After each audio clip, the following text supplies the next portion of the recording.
Hi, in this episode we're going to take a look at writing music from a traditional standpoint of orchestration, but with electronic elements.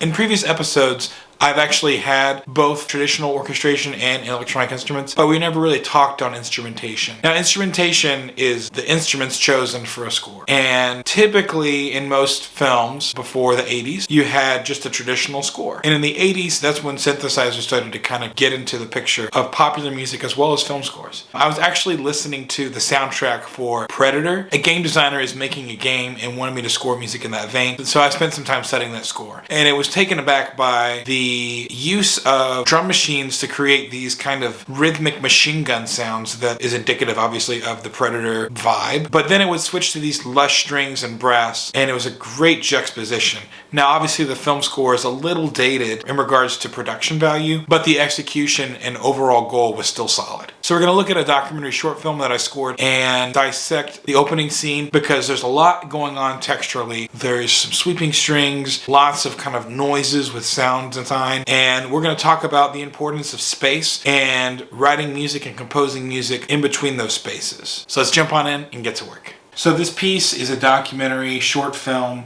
about this group of people who cross the height of land. And it's this area over up in Canada where essentially there's just a large tract of land that people can then travel to.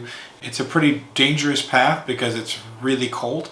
You have to take a train to get there, and then you're out in the middle of nowhere. And this filmmaker documented their time together out in the wilderness. And the score is very, very minimal. It's got a lot of orchestral approach to its composition, and it fluctuates between score and sound design quite a bit. So let's check it out.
Stop right here, then we can get off. Then we can work with this motor stuff over here.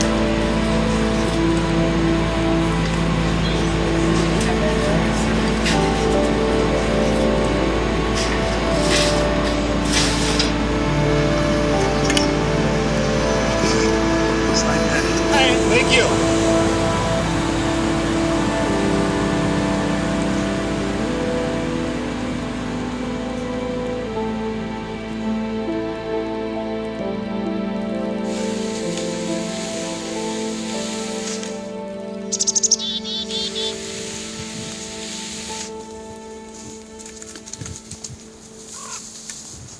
So there's obviously a lot going on with this piece. There's a lot of elements we have, but I'm going to break it down in a couple chunks. So we have piano, we have the string family, and then we have synthesizers. So the viola and the cello are playing these two lines right here.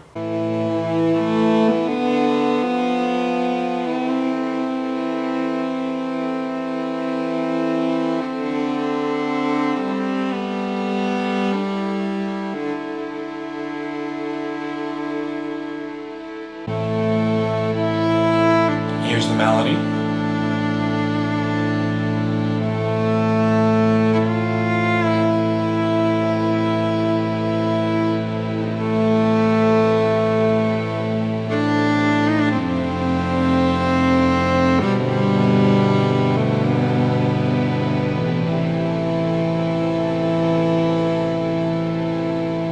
And then after that, it takes over in the piano.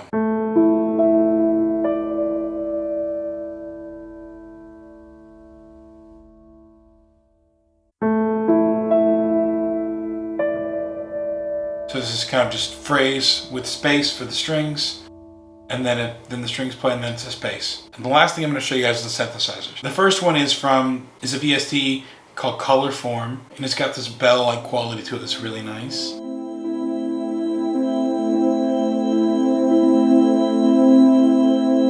I chose that because it's a super high register and it's got some wind sounds in it as well, because the strings are kind of in the low mid area and the piano is kind of spread apart, so it kind of covers that top end. And the other thing that I have that goes on before the melody comes in is this sequencer sound, and it sounds like a train because there's a train in the film.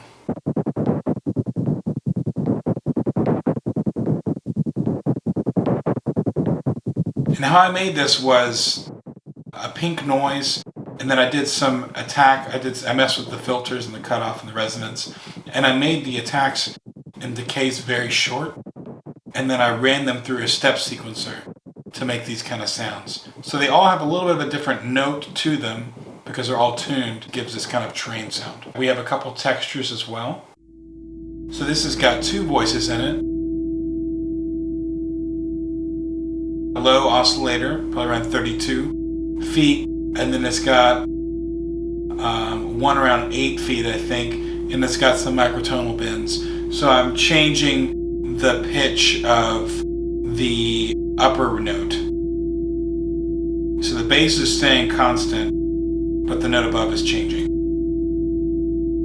Here it's bending in between the pitches. That's called microtonal. So that's filling in some spaces. And then on top of that piece as well, I have 3 parts. I have the bass note, I have the part that's moving, and I have a noise. The main melody comes in right here when we have a title card.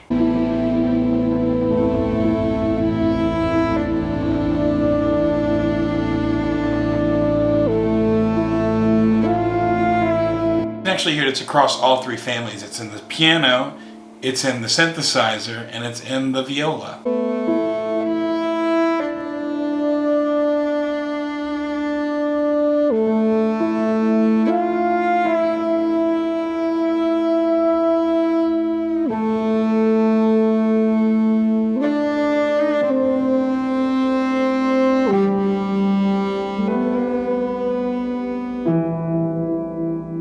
And then we take over to the piano playing the melody. Kind of broken across chords.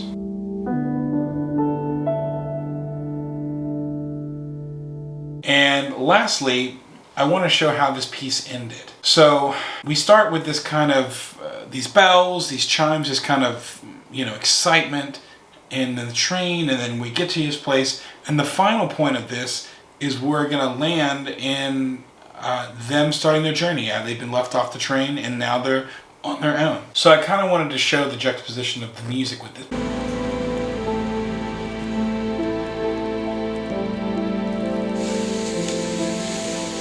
And there's this da-da-da-da-dum, and then there's this big space. And it fades into nothing.